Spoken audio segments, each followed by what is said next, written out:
Juste après, une lumière jaune aveuglante éclata, illuminant tout autour de moi comme si un soleil inattendu venait de se lever en pleine nuit.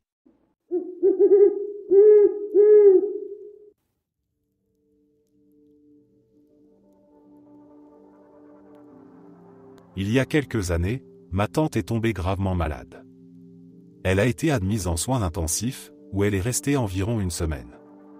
Elle occupait une chambre vers le fond de l'unité, et ma famille et moi avons pris le temps de lui rendre visite plusieurs fois au cours de cette période. Parmi ces visites, il y en a une que je n'oublierai jamais.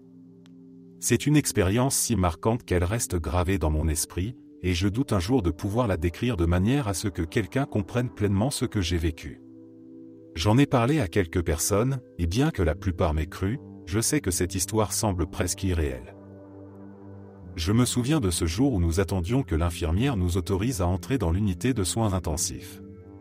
Une fois la porte ouverte, nous avons commencé notre marche dans ce long couloir menant à la chambre de ma tante.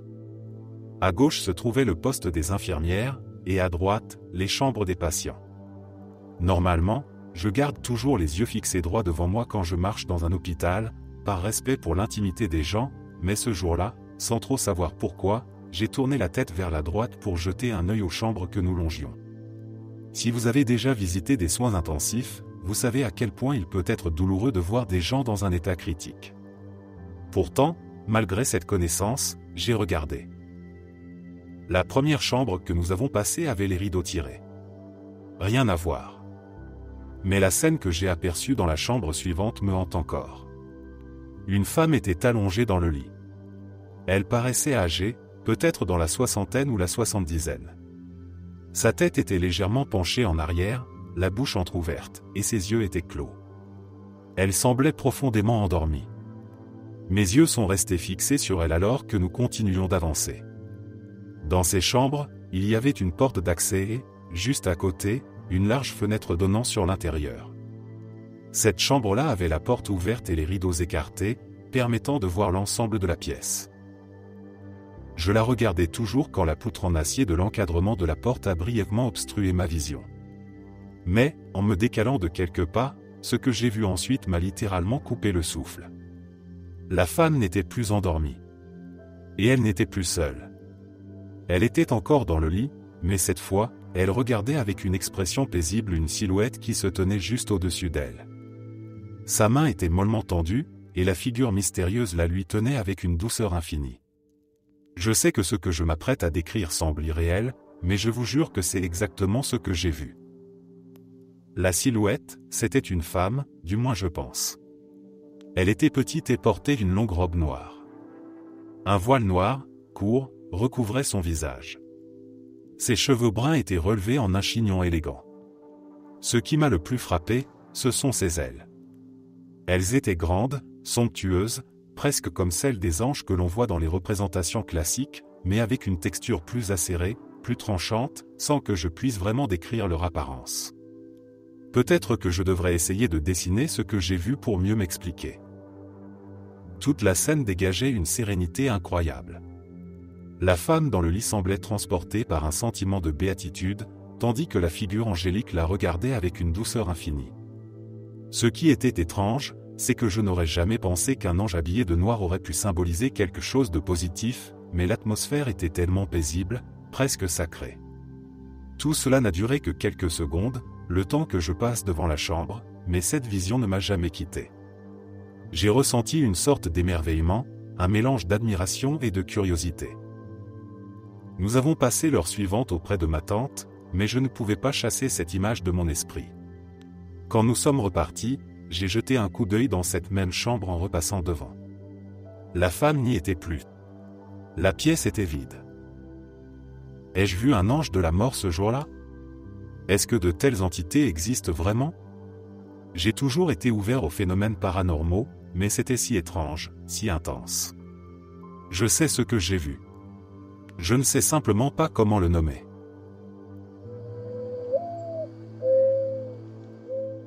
Je vivais dans une maison de ville avec mes parents et mon grand frère. Mes parents dormaient dans le salon, tandis que mon frère et moi avions chacun notre propre chambre à l'étage. Cette nuit-là, je souffrais d'une douleur insupportable causée par un calcul biliaire coincé dans mon canal cholédoque. J'avais expliqué encore et encore à mes parents que quelque chose n'allait pas, mais ils mettaient ça sur le compte d'une simple constipation. Ils s'énervaient si je les réveillais en pleine nuit, alors je pleurais silencieusement, assis sur mon lit, la porte entr'ouverte, espérant qu'ils finiraient par m'entendre et se soucier de moi, cette fois. Je pleurais depuis ce qui me semblait une éternité. Les mains pressées contre mes yeux, j'étais courbé en deux, les coudes posés sur mes genoux, suppliant n'importe quel dieu de soulager ma souffrance. Puis, tout à coup, j'ai senti une présence s'asseoir sur le lit à côté de moi. Je suis certain de l'avoir entendu. J'ai perçu le bruit des couvertures qui se froissaient et s'étiraient, comme quand on s'installe sur un matelas moelleux. Le lit s'est affaissé à mes côtés.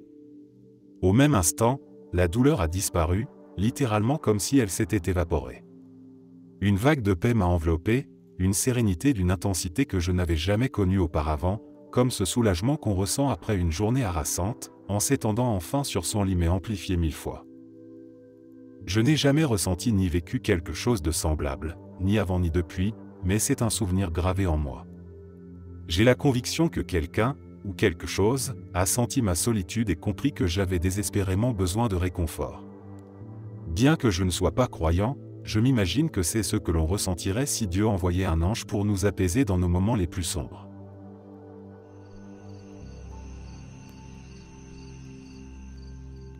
J'avais 6 ou 7 ans, et je partageais une chambre avec ma grande sœur. Une nuit, je me suis réveillé sans raison apparente et je me suis tourné de l'autre côté, dans mon lit. Ma sœur était allongée sur le dos, profondément endormie dans son propre lit, et juste au-dessus d'elle, il y avait un homme, flottant, les bras tendus. Il était entièrement blanc et transparent, comme un fantôme, mais d'une façon inexplicable, j'arrivais à distinguer des détails, ses cheveux bouclés et sa barbe de fin de journée semblaient bruns. Mais ce n'est pas tout ce qui le rendait étrange. Il avait d'énormes ailes blanches et plumeuses qui sortaient de son dos. Elles étaient magnifiques, comme celles d'un ange. J'ai seulement fixé cette apparition pendant quelques secondes, un mélange de fascination et de confusion. Je n'étais pas vraiment effrayé, jusqu'à ce que soudain, il tourne rapidement la tête de ma sœur pour me regarder droit dans les yeux. C'est là que la peur m'a envahi. Son expression n'était pas menaçante, elle semblait plutôt surprise, comme s'il était étonné que je puisse le voir. Mais ce simple contact visuel m'a glacé d'effroi. Je me suis réfugié sous mes couvertures, tremblant de peur. Je n'ai pas eu la force de crier ni même de bouger. Je suis resté caché sous mes draps toute la nuit, terrifié, jusqu'à ce que les premières lueurs du jour apparaissent et que j'entende les oiseaux chanter dehors.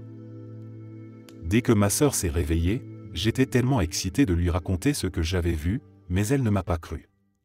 Personne ne m'a cru, en fait. Ce fut tellement frustrant et déroutant que j'ai fait une promesse à moi-même, je n'oublierai jamais ce que j'ai vu. C'était réel, aussi incroyable que cela puisse paraître. Et aujourd'hui encore, malgré le temps qui a passé, je sais que ce que j'ai vu cette nuit-là était bien plus qu'un simple rêve d'enfant. C'était une vision, une présence que je ne pourrai jamais effacer de ma mémoire.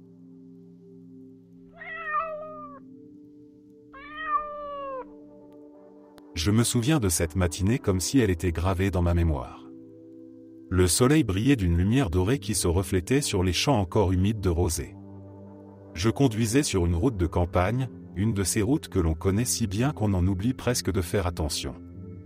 J'avais ouvert les fenêtres, laissant entrer l'air frais qui balayait mes pensées, et une musique douce jouait dans la voiture. Je pensais aux petites choses de la vie, des factures en retard, des projets inachevés, sans me douter que mon existence allait basculer dans la minute qui suivrait. Tout a commencé par un bruit. Un rugissement assourdissant, comme si un monstre mécanique s'était réveillé. J'ai tourné la tête, et l'horreur m'a frappé de plein fouet. Un énorme camion, roulant à une vitesse bien trop élevée, avait perdu le contrôle et fonçait droit sur moi, empiétant sur ma voie. Mon esprit s'est figé, et le temps semblait s'étirer comme dans un cauchemar. Je voulais crier, mais aucun son ne sortait de ma bouche. J'étais paralysé par la peur, mes mains crispées sur le volant. Puis, quelque chose d'inattendu s'est produit. Une force invisible, puissante mais douce, a semblé saisir mes bras et les guider. Le volant de ma voiture a tourné d'un coup sec, et mon véhicule a fait une embardée spectaculaire, quittant la trajectoire du camion de justesse. Ce dernier a continué sa course folle avant de s'écraser avec un fracas assourdissant dans le fossé. J'étais encore en vie, mais mon corps entier tremblait. J'ai pris de grandes inspirations, essayant de calmer mon cœur qui battait à tout rompre, et mes mains étaient glacées, malgré la chaleur du soleil qui baignait la route. Je n'étais pas seul. C'est là que je l'ai vu. Un homme, debout sur le bord de la route, habillé simplement, avec un sourire paisible. Il avait l'air détaché du chaos qui venait de se produire, comme s'il savait que tout irait bien. Il m'a regardé droit dans les yeux, et j'ai ressenti un étrange mélange de soulagement et de confusion. Il a levé la main, dans un geste qui ressemblait presque à une bénédiction, puis a disparu aussi soudainement qu'il était apparu. J'ai cligné des yeux, persuadé que je rêvais, mais rien. Il n'y avait plus personne, comme si cette silhouette n'avait été qu'un mirage. Les secours sont arrivés peu de temps après, stupéfaits que je sois indemne. « Vous avez eu de la chance », m'a dit l'un des policiers, mais moi, je savais que ce n'était pas une simple question de chance. En racontant l'histoire, les gens m'ont regardé avec scepticisme, certains me disant que le choc m'avait joué des tours. Pourtant, au fond de moi, je suis convaincu qu'un ange m'a sauvé ce jour-là. Une présence bienveillante qui est intervenue au dernier moment, alors que tout semblait perdu. Et même si cette explication paraît surnaturelle, je n'en ai jamais trouvé de meilleure.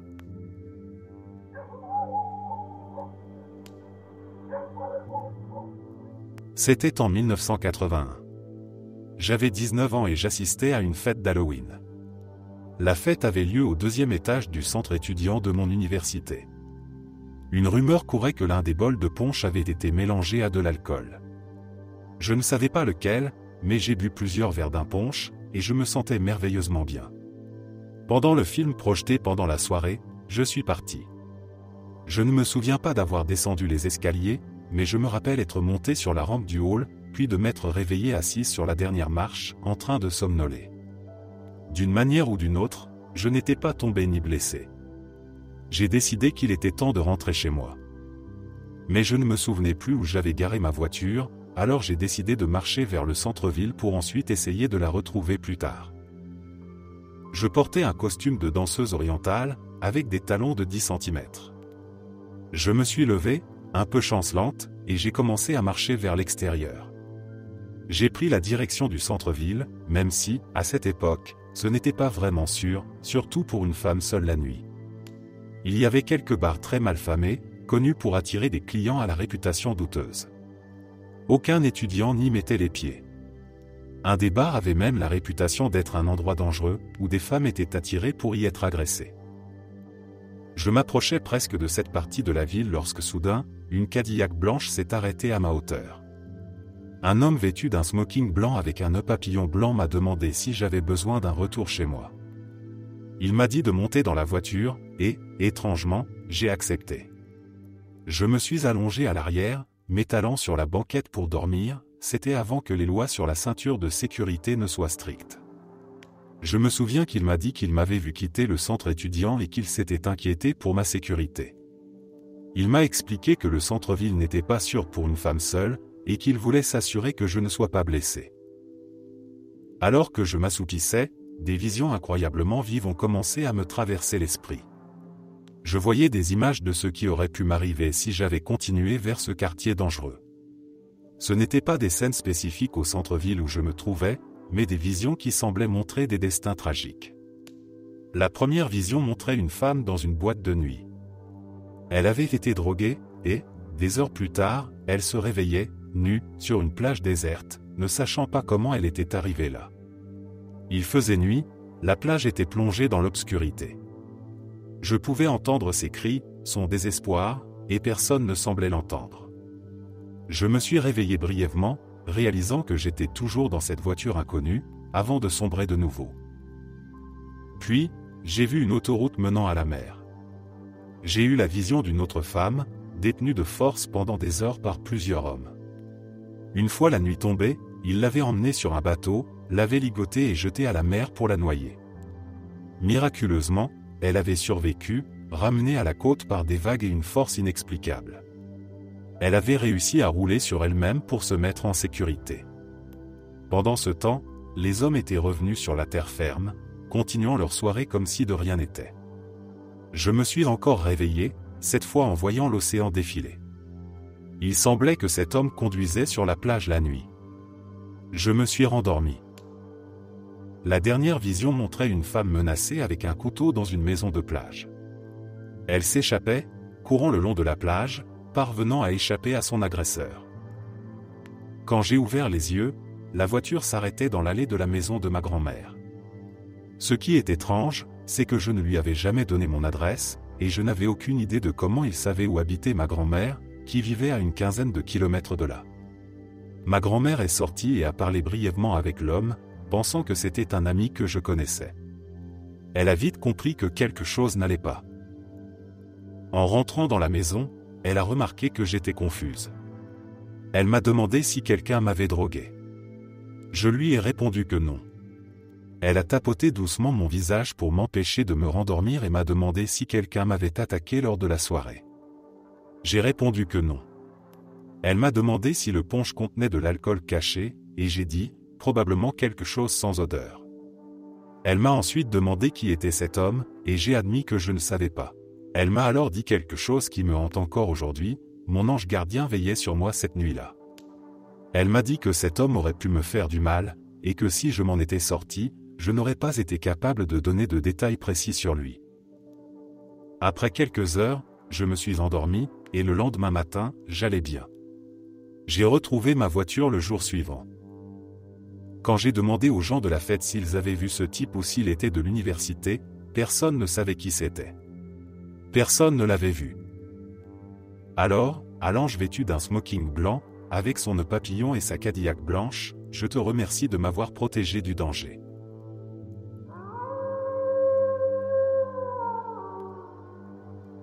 Je n'avais jamais partagé cette expérience auparavant, mais elle a profondément changé ma vision de la vie.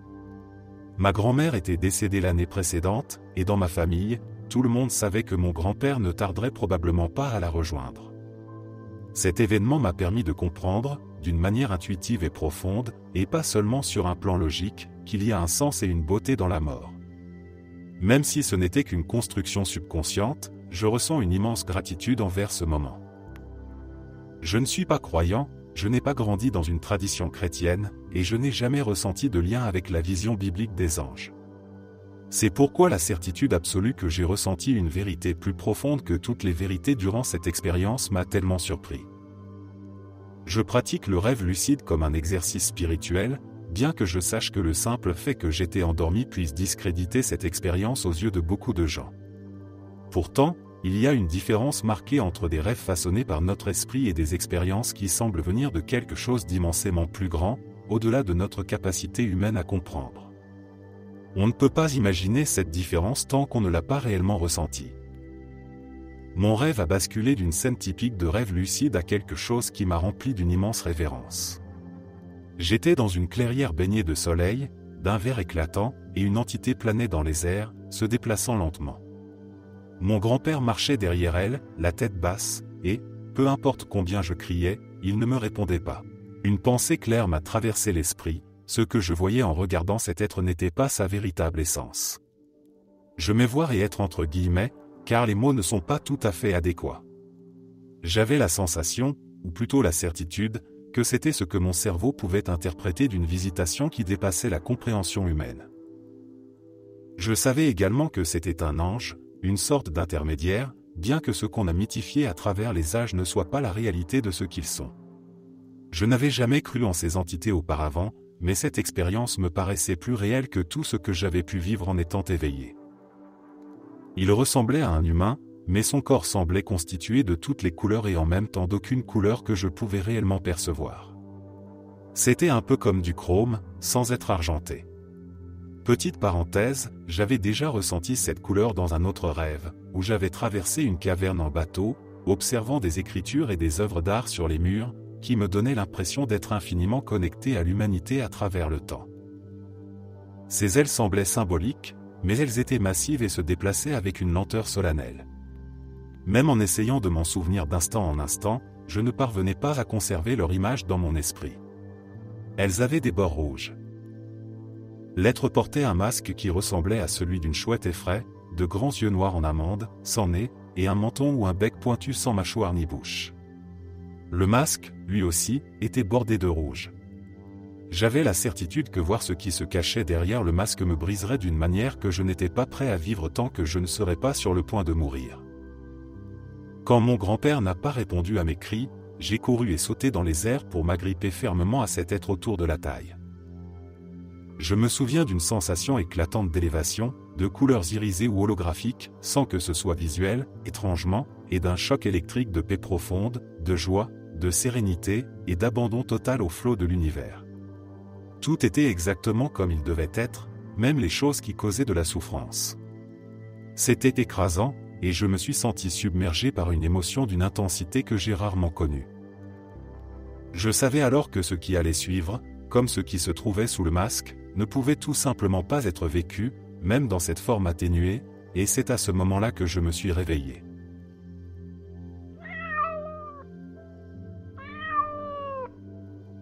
C'était en 2014 ou 2015. Ma copine et moi séjournions dans un hôtel. Ce n'est que plus tard que j'ai découvert l'histoire sordide de cet endroit. Nous avions choisi cet hôtel simplement parce qu'il n'était pas cher. L'ambiance y était franchement étrange, pour ne pas dire effrayante, mais bref, je m'égare. Ce jour-là, nous étions en train de marcher vers un parking où se trouvait notre voiture, prêt à partir pour Disneyland. En chemin, ma copine a remarqué un raccourci menant directement au parking, un passage par une ruelle. Mon instinct m'a tout de suite crié de ne pas y aller, de prendre la route normale, d'autant plus qu'il faisait beau. Mais elle a insisté.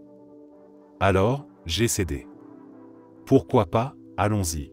Dès qu'on s'est engagé dans la ruelle, j'ai immédiatement remarqué qu'un homme, vêtu d'un sweat à capuche, s'était retourné pour nous suivre, juste au moment où nous étions entrés. Je me suis penché vers ma copine et lui ai murmuré de ne pas paniquer, mais qu'on était suivi. J'ai essayé de la rassurer tout en lui disant que si nécessaire, elle devait courir chercher de l'aide pendant que je l'affronterais. En augmentant un peu notre rythme pour créer de la distance, j'ai vite réalisé que la ruelle était un cul-de-sac.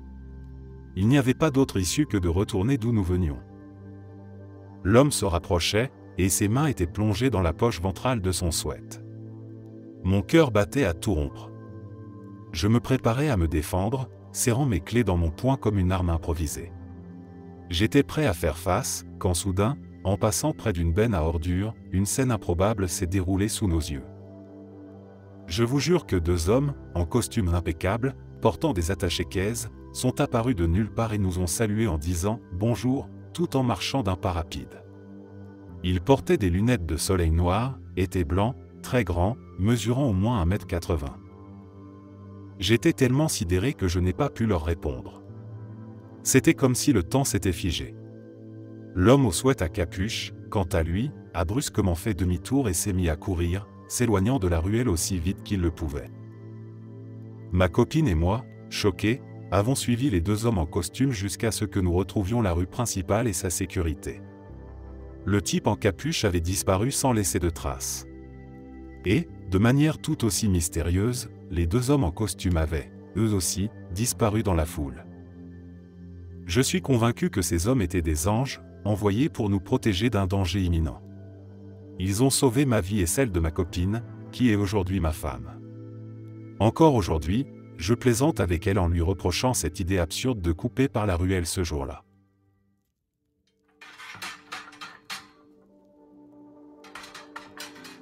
Je prends de l'âge maintenant, et je me retrouve souvent à repenser aux événements qui ont marqué ma jeunesse. Une expérience en particulier me semble presque irréelle.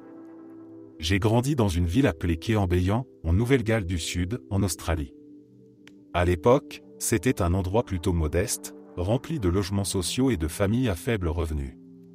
J'étais quelqu'un de très sociable, entouré d'un grand groupe d'amis. Une nuit, nous étions sortis boire à un pub. Quand il a fermé, nous avons pris le bus pour aller chez un de mes amis et continuer la soirée. Dans le bus, une autre bande a commencé à se moquer de moi. Mes amis, loyaux, se sont levés pour me défendre. Quand nous sommes tous descendus du bus, les tensions ont explosé, et une bagarre massive s'est déclenchée. C'était le chaos total, tout le monde se battait de tous côtés. Je venais de terminer une altercation avec un gars, on avait roulé par terre en se donnant des coups de poing, puis il s'est relevé pour se battre avec quelqu'un d'autre. Je me suis redressé, la rage me consumant, l'adrénaline me rendant aveugle. À un moment, j'ai vu un de mes amis en difficulté, luttant contre quelqu'un. La colère m'aveuglait, je voyais rouge. Sans trop réfléchir, j'ai ramassé une grosse pierre, prêt à la balancer sur la tête de l'adversaire. C'est là que c'est devenu bizarre. De nulle part, quelqu'un m'a dit « Tu ne veux pas faire ça ». Cette voix était calme, mais incroyablement sûre. Un homme s'était matérialisé devant moi, comme sorti de nulle part. Il ne faisait pas partie du groupe que nous affrontions, et ce n'était pas non plus un de mes amis. Il avait une attitude étonnamment sereine. Il a commencé à me parler, à me dire des choses qui, d'une manière inexplicable, sont allées droit à mon âme. Ses paroles étaient justes, mesurées, comme s'il savait exactement ce qu'il fallait dire pour me calmer. Il m'a dit que ce n'était pas dans ma nature de faire quelque chose d'aussi viol, que j'étais meilleur que ça. Il se tenait là, au milieu de la bagarre, sans peur, avec une aura de tranquillité. Alors que je baissais la pierre, son regard n'a pas quitté le mien. Il m'a dit que j'avais un avenir prometteur, et ses mots semblaient porteurs d'une vérité profonde. Puis, il s'est éclipsé. Je n'ai plus jamais revu cet homme. Personne parmi mes amis ne savait qui il était ou d'où il venait. À l'époque, je n'y ai pas pensé plus que ça. J'avais d'autres préoccupations, la violence, l'alcool, la jeunesse insouciante. Mais aujourd'hui, en y repensant, cela me donne des frissons. Qui était-il ? Pourquoi ces paroles avaient-elles eu un tel impact sur moi ? J'ai l'impression d'avoir croisé une sorte de protecteur, un ange, ou quelque chose d'inexplicable qui m'a empêché de faire quelque chose que j'aurais pu regretter toute ma vie. Il y a environ 20 ans, mon père se rendait au travail en voiture. À cette époque, il se sentait accablé par de nombreux soucis, au point de sombrer dans un état de profonde solitude et d'un sentiment d'abandon. C'était comme si tout le poids du monde pesait sur ses épaules. Alors, désespéré, il s'est mis à prier. Il a dit, « Seigneur, je ne comprends pas ce que je suis censé faire. Je me sens si seul. S'il te plaît, fais-moi savoir qu'il y a quelqu'un qui veille sur moi. » Il est arrivé au travail peu après, se garant dans un parking complètement vide. C'était une matinée froide, et il portait un manteau et des gants pour se protéger du froid. Alors qu'il marchait vers l'entrée du bâtiment, il s'est aperçu qu'il avait laissé tomber l'un de ses gants. Avant même d'avoir eu le temps de se retourner pour le ramasser, un homme l'a interpellé. « Excusez-moi, monsieur, a-t-il dit. Je crois que vous avez laissé tomber ça. » L'homme s'est alors avancé pour lui rendre son gant. Mon père l'a remercié et a commencé à se détourner pour continuer son chemin, mais l'homme l'a rappelé. « Et, gamin. » Mon père s'est retourné, un peu surpris.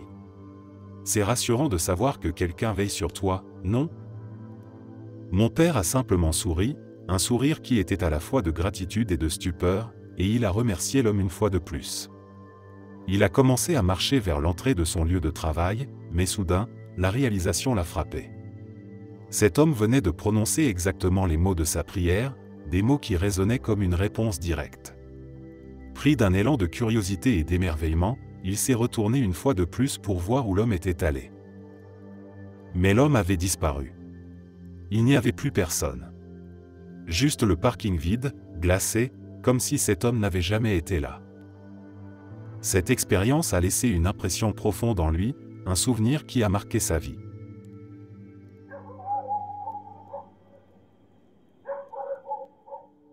Jeanne d'Arc est l'une des figures les plus fascinantes de l'histoire française, non seulement pour ses exploits militaires, mais surtout pour ses expériences spirituelles qui ont guidé chacun de ses pas. Ce qui la distingue des autres héros historiques, c'est la manière dont elle a affirmé avec une foi inébranlable qu'elle recevait des messages divins. À une époque où la France était divisée, menacée par l'occupation anglaise pendant la guerre de 100 ans, c'est cette jeune fille, sans aucune formation militaire, qui s'est levée pour sauver son pays, inspirée, selon ses propres mots, par des anges et des saints. Jeanne est née en 1412 dans le petit village de Domrémy, un endroit modeste au cœur de la campagne française. Dès l'âge de 13 ans, elle a commencé à avoir ce qu'elle appelait des voix célestes. Ses premières expériences spirituelles étaient, d'après ses récits, à la fois bouleversantes et envoûtantes. Elle se trouvait dans le jardin de son père un après-midi d'été, quand une lumière éclatante est apparue devant elle, d'une intensité si vive qu'elle ne pouvait pas la regarder directement. De cette lumière a émergé Saint Michel, le grand archange, entouré de ce qu'elle a décrit plus tard comme une armée d'anges vêtus de blanc, leurs ailes s'étendant majestueusement dans le ciel. La première fois, Jeanne a été saisie de peur et de stupeur, incapable de comprendre pourquoi ces figures célestes venaient à elle, une simple paysanne. Mais Saint Michel, avec une voix puissante et résonnante, l'a assuré qu'elle n'avait rien à craindre. Il lui a annoncé que Dieu avait une mission pour elle, sauver la France et aider le dauphin Charles à monter sur le trône. À ce moment-là, Jeanne ne savait pas quoi penser. Était-ce un rêve? Une illusion de son imagination? Mais les apparitions ont continué, se faisant de plus en plus fréquentes. Au fil des mois, Jeanne a également commencé à recevoir des visites de Sainte Catherine et de Sainte Marguerite, deux martyres chrétiennes qui lui sont apparues dans des visions, leur voix douce et remplie de sagesse. Elles lui parlaient comme des amis proches, la conseillant, la réconfortant dans ses moments de doute et lui donnant des instructions précises sur ce qu'elle devait faire pour accomplir la mission divine. Jeanne décrivait ces rencontres comme une source de force. Elle parlait souvent de la chaleur rassurante qui émanait de ces saintes, une chaleur qui l'enveloppait et chassait toutes ses peurs. Lors de ces témoignages, Jeanne racontait que les anges et les saintes n'étaient pas seulement là pour la guider mais aussi pour la protéger. Par exemple, lorsqu'elle traversait des territoires hostiles, elle sentait leur présence invisible, comme une main posée sur son épaule ou une force l'entourant pour la préserver du danger.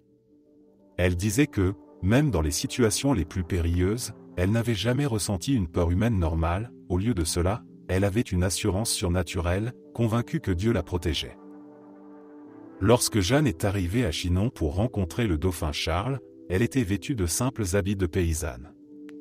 Beaucoup se sont moqués d'elle, doutant qu'une jeune fille de 17 ans puisse être envoyée par Dieu. Pourtant, elle a affirmé avec une confiance qui a étonné même les plus sceptiques que ses voix lui avaient révélé des détails personnels sur le dauphin, des secrets qu'elle ne pouvait pas connaître autrement. Cela a convaincu Charles de lui donner une chance, et elle a ainsi été autorisée à mener les troupes françaises.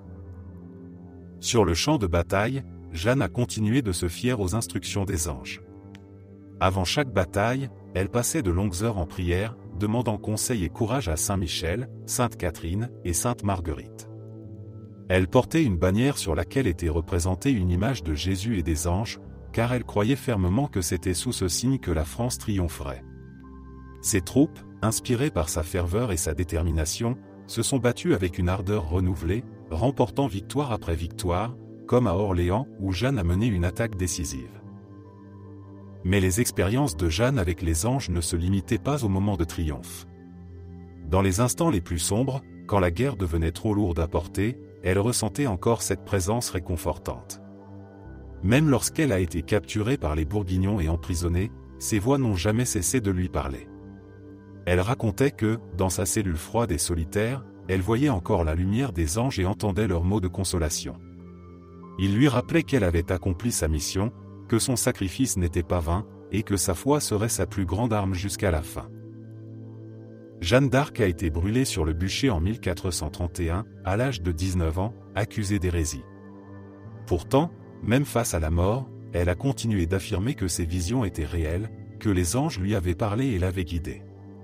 C'est cette foi inébranlable, ce lien spirituel qu'elle avait avec ces êtres célestes, qui a fait d'elle une figure immortelle, une sainte canonisée par l'Église catholique des siècles plus tard. Ces récits de visions et d'anges continuent de fasciner, témoignant d'une force divine qui, selon elle, l'avait choisie pour accomplir l'impossible.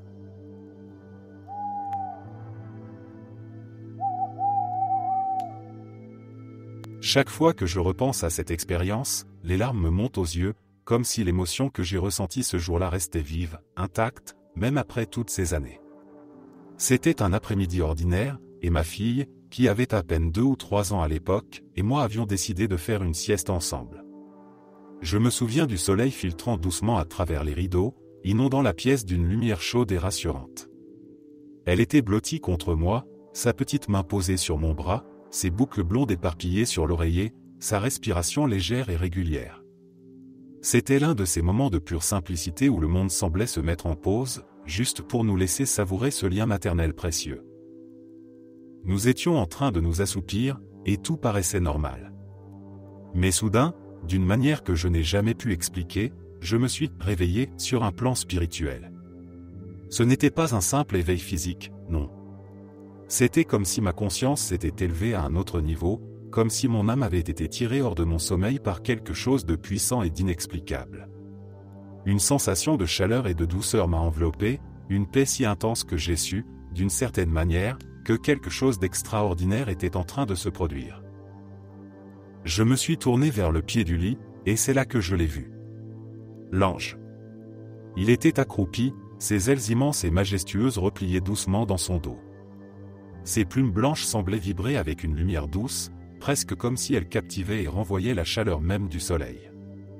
Son visage était d'une beauté irréelle, paisible, presque surnaturelle, et ses yeux brillaient d'une tendresse et d'une sagesse qui allaient bien au-delà de ce que l'on pourrait rencontrer chez un être humain. C'était comme s'il regardait directement dans mon âme, tout en me transmettant une assurance inébranlable. Il n'a pas parlé, et pourtant, je comprenais. J'ai reçu son message de manière télépathique, une communication sans mots, mais dont le sens était limpide. L'ange voulait que je le rejoigne. Sans hésiter, j'ai quitté mon corps, ou du moins, c'est ce que j'ai ressenti et je me suis dirigé vers lui. Il y avait une sorte de fluidité dans mes mouvements, comme si je flottais plutôt que je ne marchais. Je me suis accroupi à ses côtés, tout près, sentant sa présence comme un baume pour mon cœur inquiet. Je me suis tourné vers le lit, et j'ai vu une scène étrange, presque surréaliste. Mon propre corps était là, endormi, toujours enroulé autour de ma fille, qui dormait paisiblement. Sa petite poitrine se soulevait et s'abaissait au rythme de sa respiration, et une mèche de ses cheveux était coincée sous ma main. C'était un moment suspendu, comme si le temps s'était arrêté. C'est alors que j'ai reçu un autre message, encore une fois sans qu'aucun mot ne soit prononcé. L'ange m'a fait comprendre qu'il serait toujours là pour veiller sur ma fille. Que même dans les moments où je ne pourrais pas la protéger moi-même, elle ne serait jamais seule.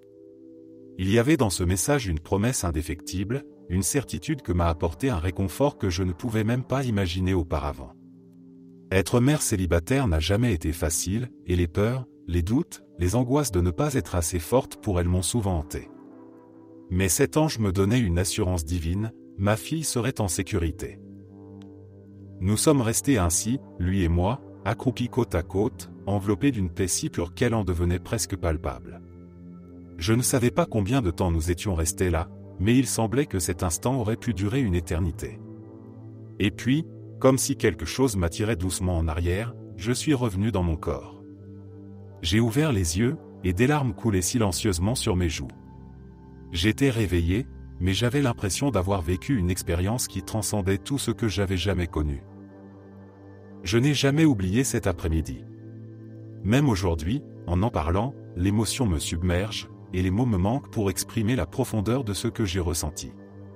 Cette rencontre m'a marqué à jamais, me rappelant que même dans mes moments les plus solitaires, il y a toujours une force qui veille sur ma fille. Cet ange était là pour me rassurer, pour me dire que, même si le chemin de la maternité n'était pas toujours facile, je n'étais pas seul.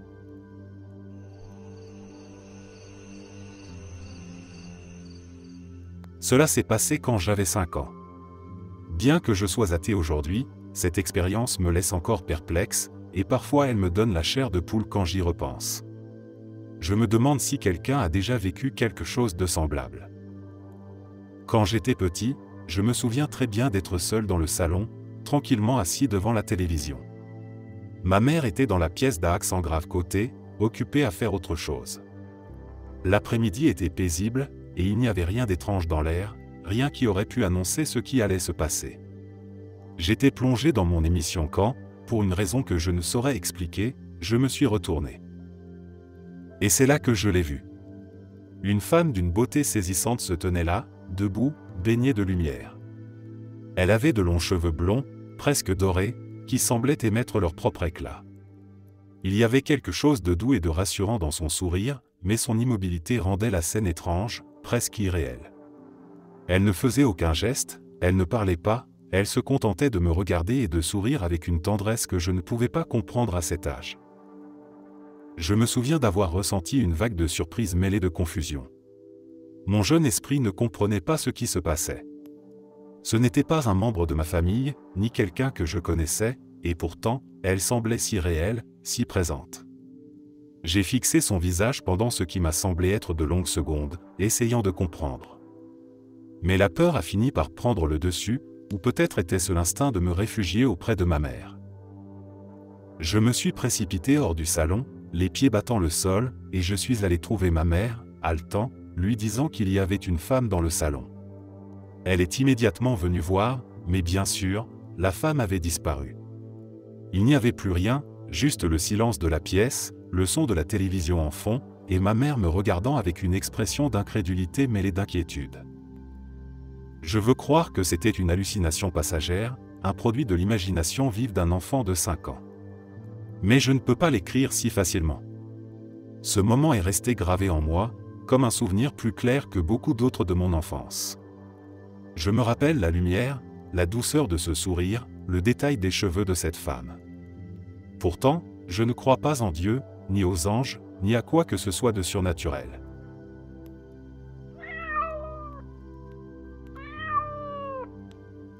Je crois que tout le monde connaît, un jour ou l'autre, un moment de désespoir si profond que l'on se demande comment on va bien pouvoir s'en sortir.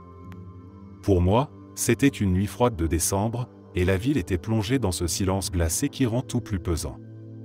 Mon appartement semblait devenir une cage, et je suffoquais sous le poids de mes propres pensées.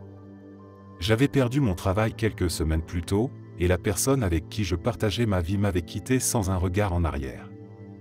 Je me sentais inutile, seul, et terriblement fatigué de me battre. Je me souviens avoir enfilé mon manteau et être sorti, sans but précis, juste pour m'éloigner de cette oppression. Le vent mordant me faisait frissonner, mais je n'y prêtais pas attention. Mes jambes me menaient presque malgré moi, et après une marche que je n'ai même pas senti passer, je me suis retrouvé assis sur un banc en bois dans un parc déserté. Les branches des arbres, dépouillées de leurs feuilles, se balançaient au-dessus de moi comme des ombres sinistres. J'avais l'impression que la nature elle-même se moquait de ma détresse. Des larmes brûlantes ont commencé à couler sur mes joues, et je me suis recroquevillé, le visage enfoui dans mes mains. J'étais si plongé dans ma douleur que je n'ai même pas remarqué la personne qui s'était approchée. Ce n'est que lorsqu'une voix douce a percé le silence que j'ai relevé la tête. « Vous ne devriez pas être ici par ce froid. » C'était une femme, vêtue d'un long manteau blanc, presque étincelant sous la lueur des réverbères. Ses cheveux blonds tombaient en cascade, et ses yeux brillaient d'une tendresse que je n'avais jamais vue chez personne. Je n'ai pas su quoi dire, abasourdi par la sérénité qu'elle dégageait.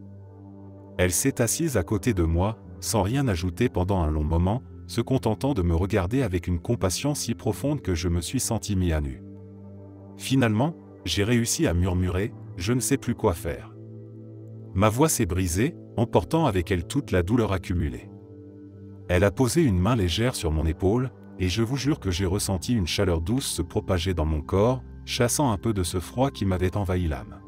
« Tu es plus fort que tu ne le crois », a-t-elle murmuré, et son sourire, bien que simple, m'a fait l'effet d'un baume. Tout n'est pas perdu.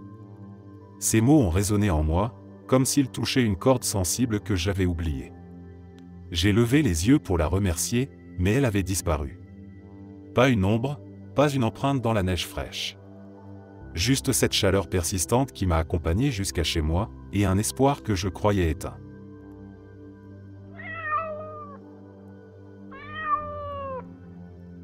Il y a quelques années, j'ai eu l'occasion improbable de rencontrer Sylvester Stallone lors d'un événement où il était l'invité principal. C'était une de ces soirées où les étoiles semblent s'aligner, où le simple fait d'être là vous semble irréel. Les conversations battaient leur plein, et les invités circulaient entre des tables magnifiquement dressées. Mais c'est à un moment plus calme, loin des projecteurs, que j'ai eu la chance de croiser Stallone en personne. Il était assis dans un coin tranquille, légèrement en retrait, une posture détendue malgré la prestance indéniable qu'il dégageait. Je n'avais jamais pensé que je pourrais échanger avec une légende comme lui, mais, avec un peu d'audace, je me suis approché et lui ai simplement dit combien ces films avaient marqué ma vie. Stallone m'a accueilli avec un sourire franc, un de ceux qui semblent briser toute barrière. À ma grande surprise, il m'a invité à m'asseoir. Nous avons parlé de choses ordinaires, de la vie, des défis et de la persévérance. Puis, à un moment, il a plongé dans une réflexion plus personnelle, et j'ai senti que j'étais sur le point d'entendre quelque chose de spécial. Ses yeux, perçants et pleins de vécu, se sont adoucis, et il a commencé à raconter une histoire qui m'a profondément marqué. Il m'a expliqué que, bien avant que le monde ne le connaisse sous le nom de Rocky Balboa, sa vie était marquée par une série d'épreuves qu'il avait presque brisées. Il vivait dans une minuscule chambre, luttant pour se nourrir, et sa carrière d'acteur était au point mort. À un moment, les difficultés financières étaient devenues si accablantes qu'il avait dû vendre son chien, son compagnon le plus fidèle, parce qu'il ne pouvait plus s'occuper de lui. C'était, a-t-il confié, l'un des moments les plus déchirants de sa vie. Mais ce qui m'a fasciné, c'est la manière dont il a décrit ce qu'il a vécu par la suite. Il avait cette conviction profonde qu'une force invisible veillait sur lui, le maintenant à flot alors même que tout semblait perdu. Il se souvenait de s'être tenu sur le trottoir, le moral au plus bas, quand il a ressenti un élan inexplicable, comme une voix silencieuse qui lui murmurait de ne pas abandonner. Stallone a levé les yeux vers le ciel à ce moment-là de son récit, comme s'il se rappelait cette présence mystérieuse. Il m'a expliqué que ce n'était pas juste une question de chance. Pour lui, cette force, qu'il décrit presque comme un ange gardien, s'est manifestée plusieurs fois, de façon presque miraculeuse. Le jour où il a écrit le scénario de Rocky, c'était ce même élan, cette même force qui l'a poussé à écrire sans relâche, même quand les gens lui disaient qu'il n'avait aucune chance.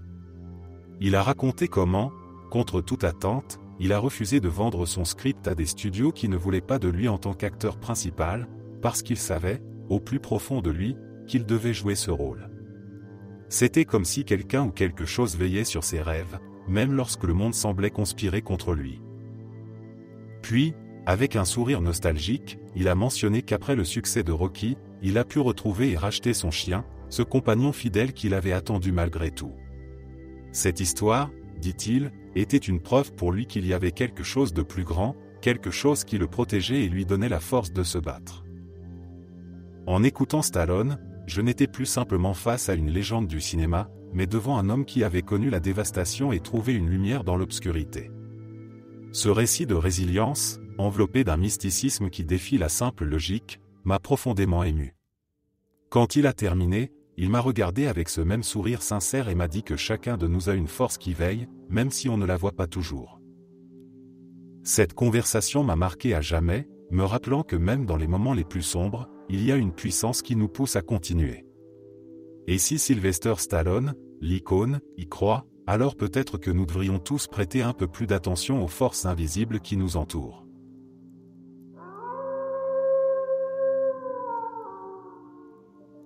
L'hôpital, un lieu où les gens entrent avec des espoirs et des peurs. Pour moi, c'était un endroit de lutte, où chaque souffle était un effort douloureux. Mon corps, épuisé par une infection pulmonaire sévère, semblait vouloir me trahir. J'avais des machines branchées partout, qui bipaient de manière régulière, comme un rappel constant de ma fragilité. Chaque nuit, je luttais contre l'angoisse de ne jamais m'en sortir, de ne jamais revoir mes proches autrement qu'à travers cette brume de souffrance. Je n'oublierai jamais cette nuit-là. Le silence était si lourd qu'on aurait dit qu'il pesait sur ma poitrine. Mon souffle était court, mes poumons en feu, et j'avais les yeux rivés sur le plafond, me demandant si je verrais un autre matin. C'est alors que j'ai senti une présence. Une chaleur inattendue, comme si quelqu'un venait d'entrer dans la pièce. Mais il n'y avait pas de pas dans le couloir, aucun signe que quelqu'un avait ouvert la porte. Quand j'ai tourné la tête, il était là. Un homme, ou plutôt une silhouette lumineuse, se tenait près de mon lit.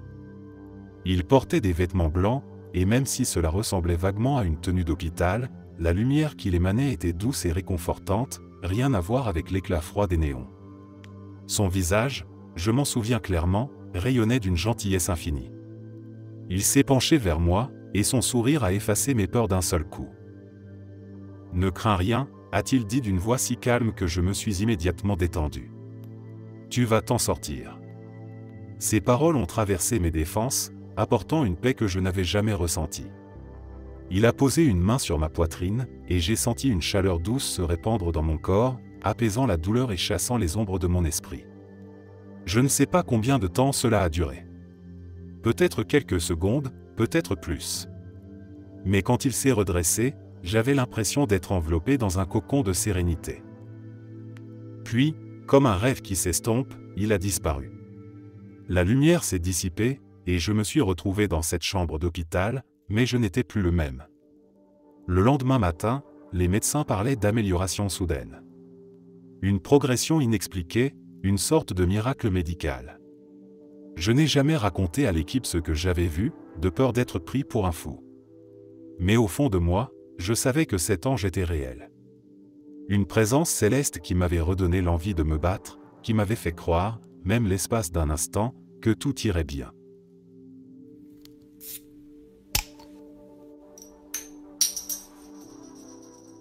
Je suis sûr que vous avez tous eu des rêves si vivants, si intenses, qu'ils semblaient plus réels que la réalité elle-même. Moi, c'était pendant une période où ma vie semblait n'être qu'un carrefour de décisions impossibles. J'étais coincé dans un emploi que je détestais, sans la moindre satisfaction, et chaque nuit, je me débattais avec des choix qui me tenaient éveillé. Devais-je tout abandonner et suivre cette passion que j'avais toujours étouffée, ou bien rester dans la sécurité d'une routine qui m'étouffait ? Une nuit, après une journée particulièrement lourde, je me suis endormi sans vraiment m'attendre à ce que quelque chose change. Mais ce fut la nuit où j'ai fait ce rêve étrange, presque mystique. Je me trouvais dans une vaste plaine, baignée d'une lumière douce et dorée. L'air était pur, chaque brise semblait porter une mélodie légère. C'est là que je l'ai vu. Un homme se tenait devant moi, drapé de vêtements d'un blanc éclatant, mais pas aveuglant, comme une aura bienveillante qui réchauffait sans brûler. Son regard était perçant, rempli d'une sagesse que je ne pourrais jamais oublier. Il a prononcé mon nom, et sa voix, bien que calme, semblait résonner dans toute la plaine. « Il est temps de prendre des risques », a-t-il dit, les mots résonnant comme une cloche qui marquait une fin et un commencement. « Prends la route qui te fait peur, celle qui n'est pas évidente. » J'ai senti mon cœur s'accélérer, car il parlait exactement de ce qui me rongeait. Comme s'il avait lu mes pensées.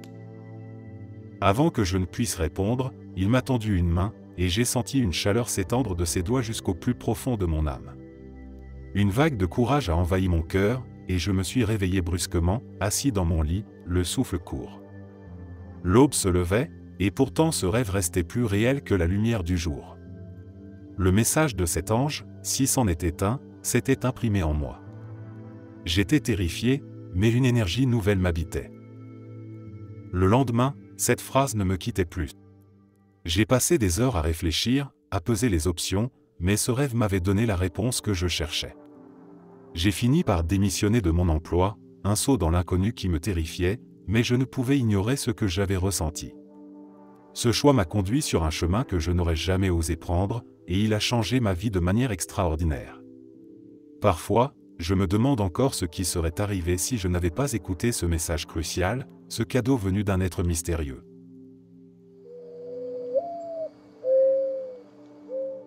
Cela a commencé lorsque mon fils de 3 ans a eu une crise. Quelque chose m'a poussé à me lever au milieu de la nuit pour aller vérifier s'il allait bien. Quand je suis entré dans sa chambre, il était en pleine crise grand mal. Jusqu'à ce moment-là, il avait toujours été en parfaite santé, alors imaginez mon angoisse. J'étais terrifié. Après une visite à l'hôpital naval de Jacksonville, en Floride, mon mari était un marine stationné au Japon, mais nous vivions temporairement en Floride, on m'a dit qu'il devait passer un examen à une clinique d'IRM à Gainesville, en Floride. Nous venions de nous installer en Floride il y a quelques mois seulement, et je ne connaissais personne.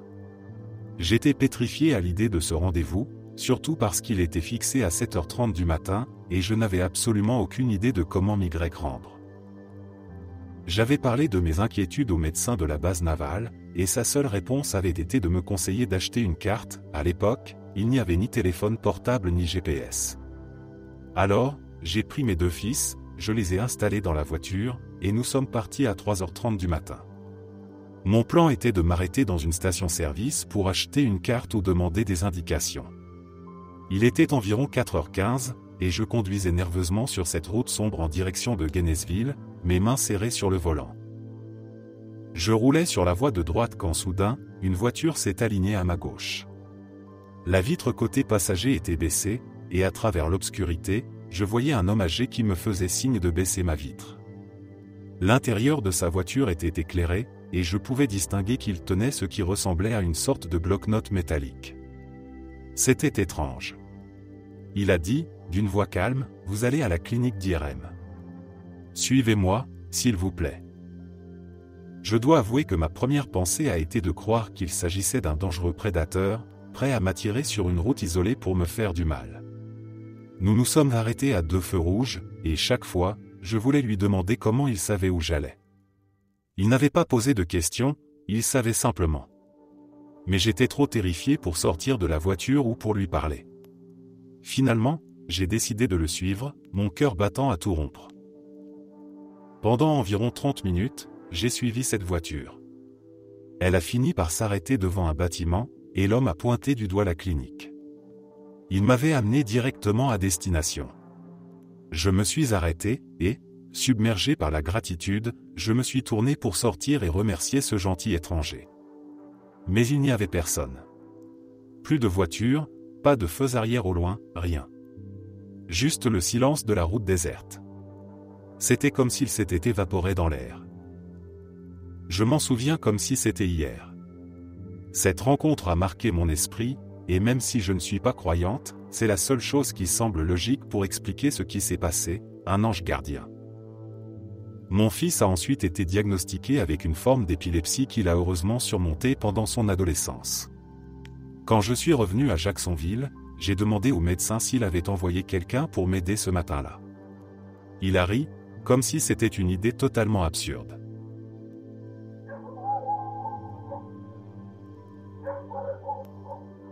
Je suis quelqu'un de rationnel, quelqu'un qui a toujours préféré croire en ce qu'il peut voir, toucher ou comprendre. Je n'ai jamais eu peur de marcher seul dans l'obscurité, ni de traverser des endroits que certains qualifieraient de sinistres. C'est pourquoi, lorsque j'ai commencé à emprunter le chemin plus court pour rentrer chez moi après des soirées, le fait qu'il passe à travers un vieux cimetière ne m'a jamais posé problème. Le cimetière en question n'avait rien d'effrayant. C'était un espace ouvert, sans réelle barrière, presque comme un parc où l'on pouvait parfois voir des gens s'y promener tranquillement en pleine journée.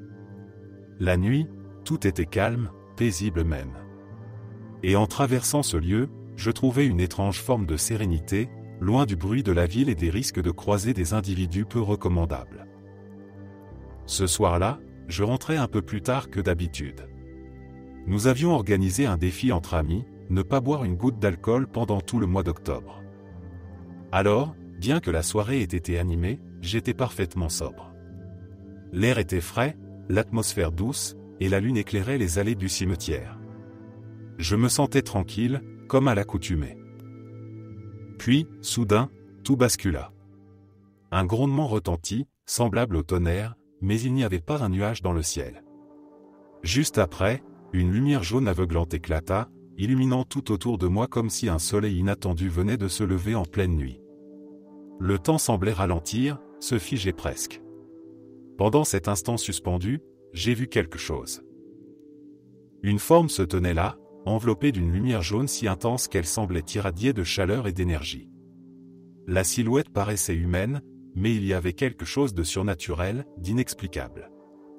L'être me regardait, ses yeux ou du moins ce que je devinais être des yeux semblaient traverser mon âme. Il levait une épée, une arme qui brillait d'une lueur irréelle, et la pointait vers moi. Puis, tout aussi soudainement, la vision disparut. Un second bruit assourdissant déchira l'air, et le monde retrouva sa vitesse normale. L'espace de quelques secondes, j'ai été submergé par une vague d'émotions contradictoires. J'ai ressenti la peur, l'émerveillement, la confusion, et même une étrange forme de paix.